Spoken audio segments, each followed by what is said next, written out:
This basket. This one likes to bucket. Yeah? After push the color.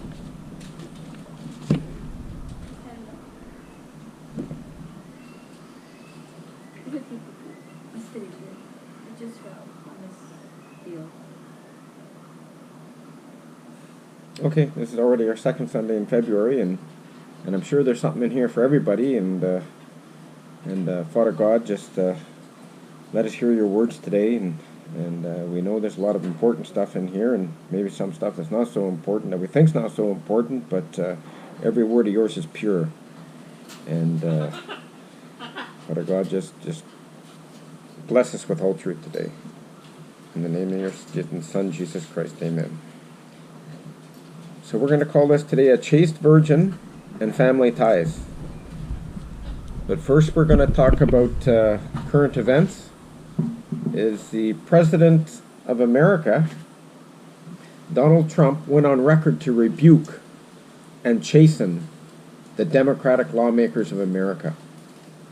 He publicly chastened them all. They're now allowing a baby to be ripped out of the mother's womb just moments before birth, a living, viable baby. And it doesn't end there. The governor of Virginia went on the record to state he would execute a baby after birth, after it's born, on certain conditions, like if the mom doesn't like the looks of it. The governor actually, so this is what he said out of his mouth, and I have this on record. I have a video of this. The governor actually said that in the third trimester abortions, where the baby is delivered, the baby's born, and the mother or doctors notice possible deformities, the living baby would be kept comfortable. Now think about this. The living baby is going to be kept comfortable. It's born. It's being kept comfortable. And resuscitated. So in other words, if it chokes, if it's just laying there and nobody's touching it and paying attention, because they're having a big discussion, a big meeting about this baby, leaving the baby alone, leaving it comfortable. So if it stops breathing or chokes, they will only resuscitate it if the mother desires. In other words, the doctors won't resuscitate this baby because they haven't decided whether they should let it live or not. This is how sick the nation of America has become. And the police have to enforce this too. So then the mother and the doctors would discuss how to coldly, barbarically murder the little innocent baby because the mother doesn't like something about it. Its color, anything. Color of its eyes, anything she doesn't like about it. This is the Democratic Party of America, Hillary Clinton's ilk. Anyone that votes Democrat is a murderer. You're supporting these people, these sick people. You know what, in America, guys, if you're cruel to an animal, you go to jail, you go to prison for 2 years just for being cruel to an animal. But a baby, if you're a hero, if you murder a human baby because you don't like the looks of it, you know how twisted that is? Third trimester abortions, these are done with the consent of obviously the mother, with the consent of the physicians, more than one physician, by the way. And it's done in cases where there may be severe deformities, there may be a fetus that's non-viable. So in this particular example, if a mother is in labor, I can tell you exactly what would happen. The infant would be delivered, the infant would be kept comfortable, the infant would be resuscitated if that's what the mother and the family desired, and then a discussion would ensue between the physicians and the mother. We're going to go over this slowly. This is barbaric, horrible. Again, it's about a brutality. This is what he said. The infant would be delivered. The infant would be kept comfortable, meaning a human being is alive, would be kept comfortable. Then the infant would be resuscitated if that's what the mother chooses to do, if the baby stops breathing because they're keeping the baby comfortable and the family desired.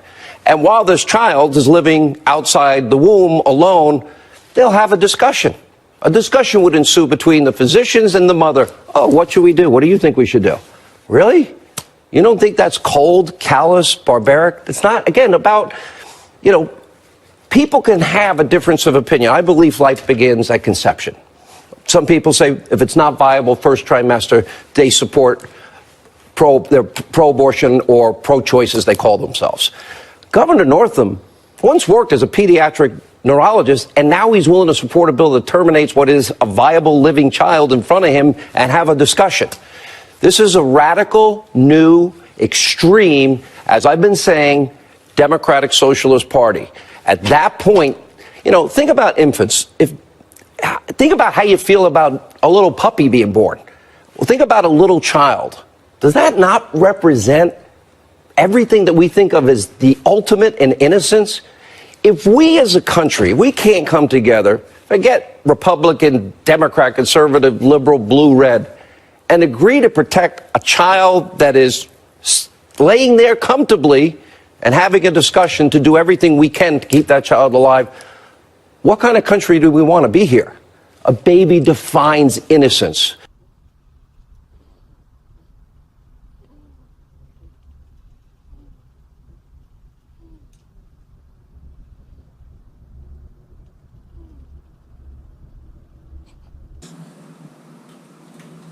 Now let's see some scripture on this. We're going to go to the book of Psalms.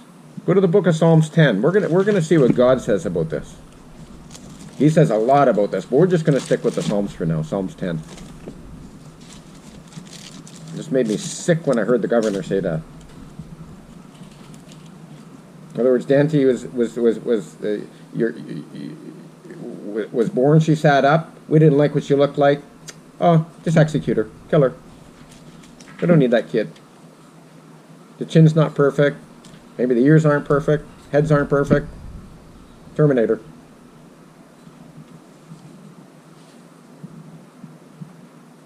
Psalm 10.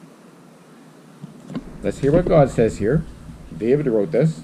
Why standest thou afar off, O Lord? Why hidest thou thyself? Why hidest thou thyself in times of trouble? Psalm 10. Why standest thou afar off, O Lord? Why hidest thou thyself in times of trouble? The wicked in his pride does persecute the poor.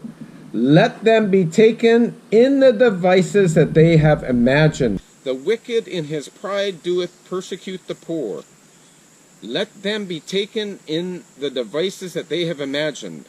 You know, most people that are poor in spirit, they always crave for something new, you know. You go to a new movie and they're craving for something new.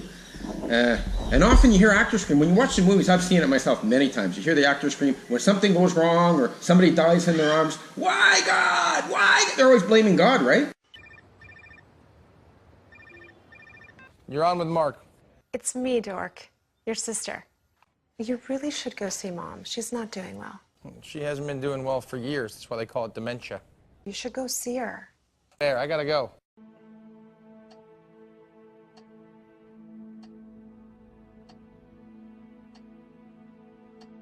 I don't even know what I'm doing here. I mean, it's not like you even know who I am.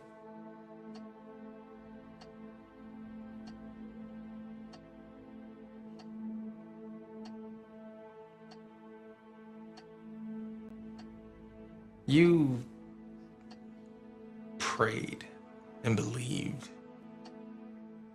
your whole life. Never done anything wrong. And here you are. You're the nicest person I know. I am the meanest.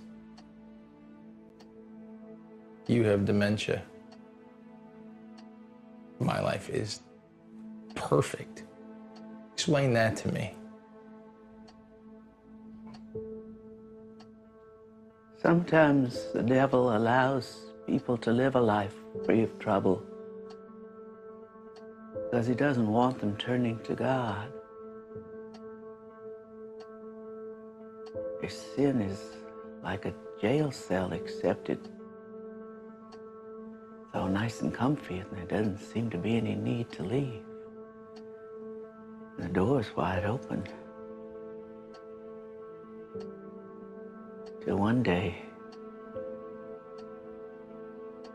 time runs out. The cell door slams shut. and suddenly it's too late.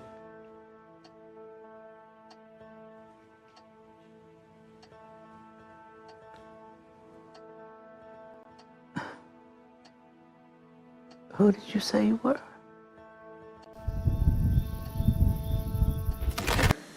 Well, you know what God would say to that? Why weren't you talking to me before? So they're only going to talk to him when something goes wrong and blame it on God? Please.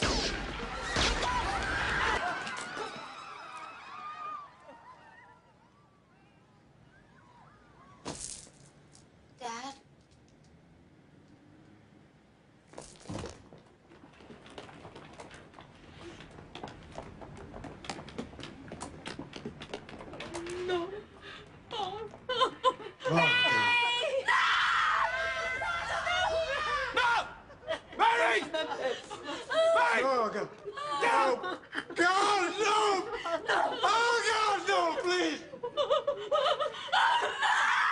That's not what we do, but we're being taught that in the movies. You know? It's not that all movies are bad, but this is what most of the actors I see are doing. They scream and blame everything on God when things go wrong. And they're teaching you to do that. So, you want to listen to them teaching you to blame things on God? Or you want to trust God? So don't blame anything on God. Just focus and read his warnings first. All his warnings are in this book. And all his words are in this book. And by the way, this Psalms is a very balanced book. When you're really down or depressed, this is better than any Valium or anything you can possibly get from a doctor. This will calm you right down, the Psalms. But it's very balanced too. It gives you warnings and it gives you comfort. It's a very balanced book. Always go to the Psalms. It's a great place to start if you want to learn the Bible, the Psalms. For the wicked boasteth his heart's desire, and blesseth the covetous, who the Lord abhorreth. For the wicked boasteth of his heart's desire, and blesseth the covetous, whom the Lord abhorreth. The wicked, and blesses the covetous, whom the Lord abhorreth. Isn't that like the prosperity preachers and the prosperity gospel today? Yeah, I'd say so. Yeah, these people are all covetous, and the Lord abhorreth them. Verse 4, the wicked, through the pride of his countenance, will not seek after God. God is not in all his thoughts. Boy, the wicked, through the pride of his countenance, will not seek after God.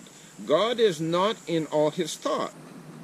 What did I say? If you're wicked, God is not in all your thoughts. Is God in all your thoughts? Is God? Think about that, guys. Everything you do. Are you thinking about, oh yeah, let that battery, it gives us power. But all the ingredients, all the chemicals, everything, God made that. That's God's creation.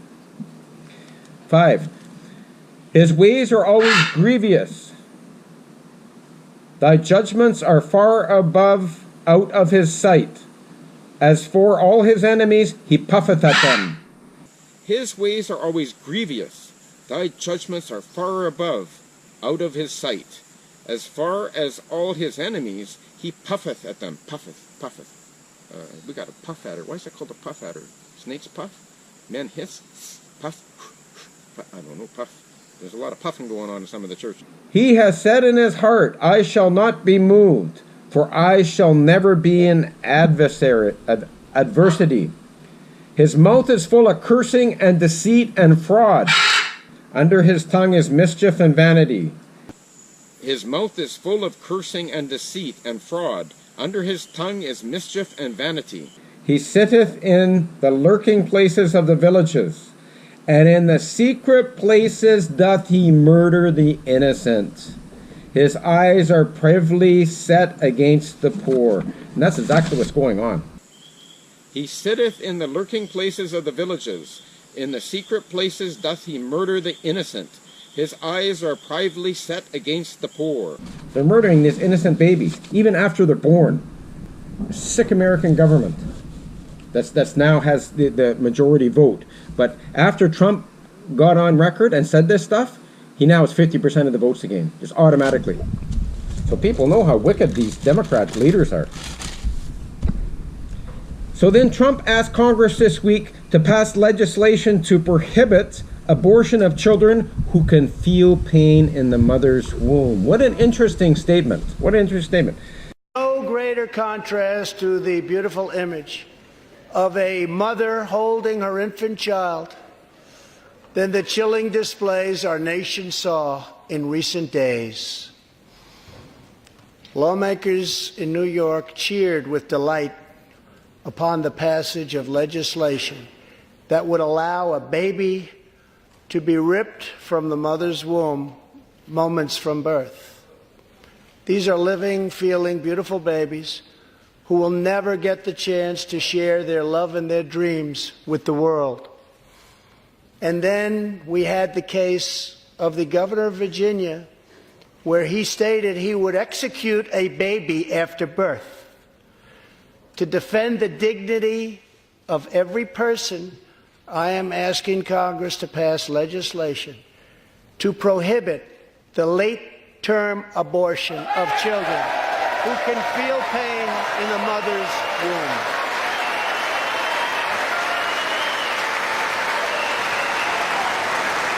Now I've got a video clip of the Democrats, and their faces went all twisted and evil looking, just staring blank stares in their eyes when Trump professed this. He's going to make this new law.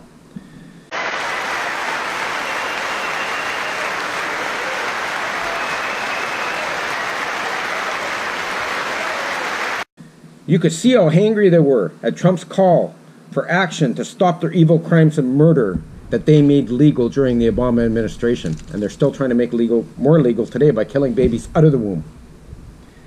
So do fetuses feel pain in the womb? Oh yeah, they do. I showed a video, I don't know if you guys saw the video, but it's definitely on YouTube, when I did a teaching on abortion before.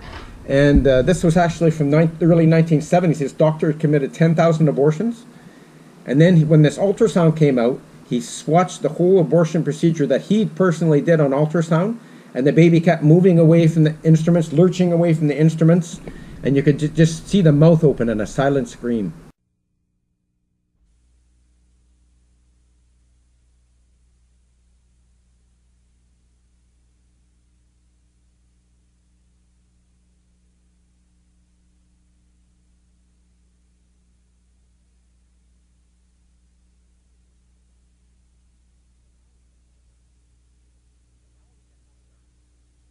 Now we can discern the chilling, silent scream on the face of this child who is now facing imminent extinction. This film was made at an abortion clinic. The physician who performed the abortion was a young man who was working in 2 different abortion clinics at the time. He had already done close to 10,000 abortions in his young life. When he was asked to attend the editing session to view the film, he was so appalled at what he had done that he left the room momentarily, came back to finish the editing, but never again did another abortion. Now, this shadow, which we are seeing down at the bottom of the screen, is the suction tip. We have colored the suction tip deliberately in order for you to discern it more clearly. But the abortionist has now dilated the cervix and is now inserting this suction tip, which you can see moving back and forth across the screen. You will note that as the suction tip, which is now over here, moves toward the child will rear away from it and undergo much more violent, much more agitated movements. The child is now moving in a much more purposeful manner. Its orientation changes from time to time. It is rearing again here. Now, the suction tip has not actually touched the child, even though the child is extremely agitated and moving in a violent manner. The child has now moved back to the profile view, and the suction tip is flashing once again across the screen. The child's mouth is now open, and we will see that again on a freeze frame in a moment. But this suction tip, which you can see moving violently back and forth on the bottom of the screen, is the lethal instrument which will ultimately tear apart and destroy the child. It is only after the fluid has been broken, the sac has been disrupted, that the tip will actually come against the child. But we can see the tip moving back and forth as the abortionist seeks the child's body. Once again, we see the child's mouth wide open in a silent scream in this particular freeze frame. This is the silent scream of a child threatened imminently with extinction. Now, the heart rate has speeded up dramatically, and the child's movements are violent at this point. It does sense aggression in its sanctuary. It is moving away. One can see it moving to the left side of the uterus in an attempt, a pathetic attempt, to escape the inexorable instruments which the abortionist is using to extinguish its life. Now, the heart has again perceptibly speeded up. We can time this at approximately 200 beats per minute. And there is no question this child senses the most mortal danger imaginable. The membrane has now been punctured and the fluid has escaped. One no longer sees that large reservoir of fluid surrounding the child. But once the fluid has been drained off, the suction tip has now been firmly clamped to the child's body, and the child is being pulled in a downward direction by the abortionist's suction tip with the negative pressure applied to it, and the body is now being torn systematically from the head of the child being in this direction here. I am now outlining the child's head. The lower extremities have already been lost, and we see the suction tip flashing from time to time in the screen as a typhoon-like series of echoes, and the child is being tugged back and forth as the suction tip has now been applied to the body, and the abortionist is exerting his traction on the child in this manner. The child's head is still discernible here. The body is no longer discernible. It has now been torn from the head.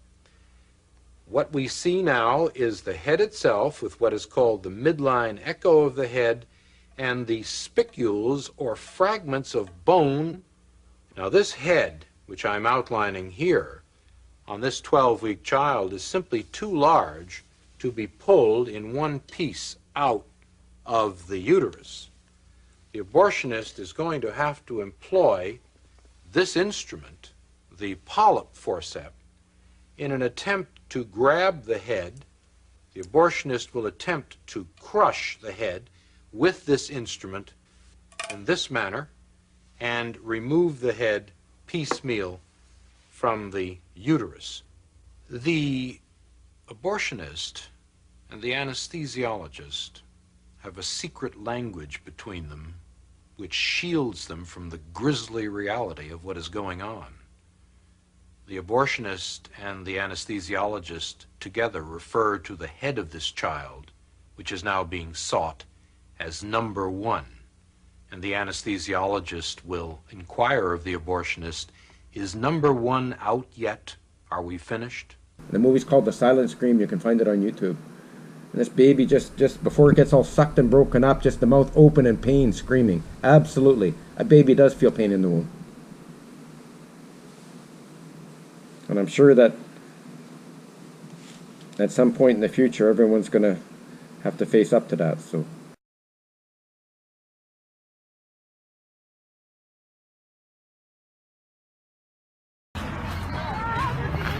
You want me to elevate her head? If anything? Where is the police?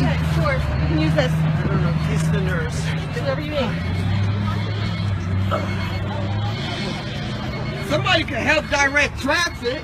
The guy blocked it off. He blocked off with his car.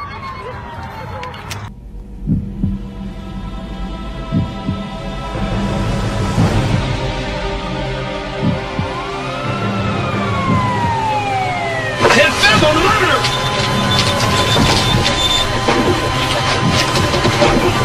Mary, can you hear me? Check her pulse. Nothing. Charging at 200. Clear! Go, go! Go again! Charging at 300. Clear! We got her! She's back!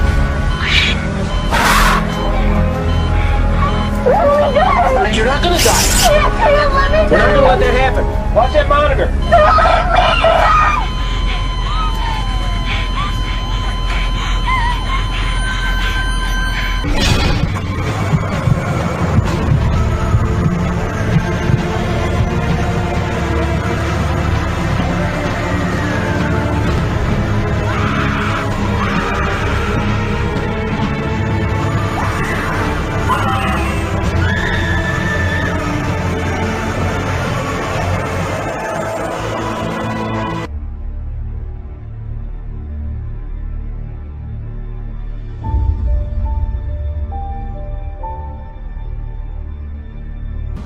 And the devil that deceived them was cast into the lake of fire and brimstone, where the beast and the false prophet are, and shall be tormented day and night forever and ever.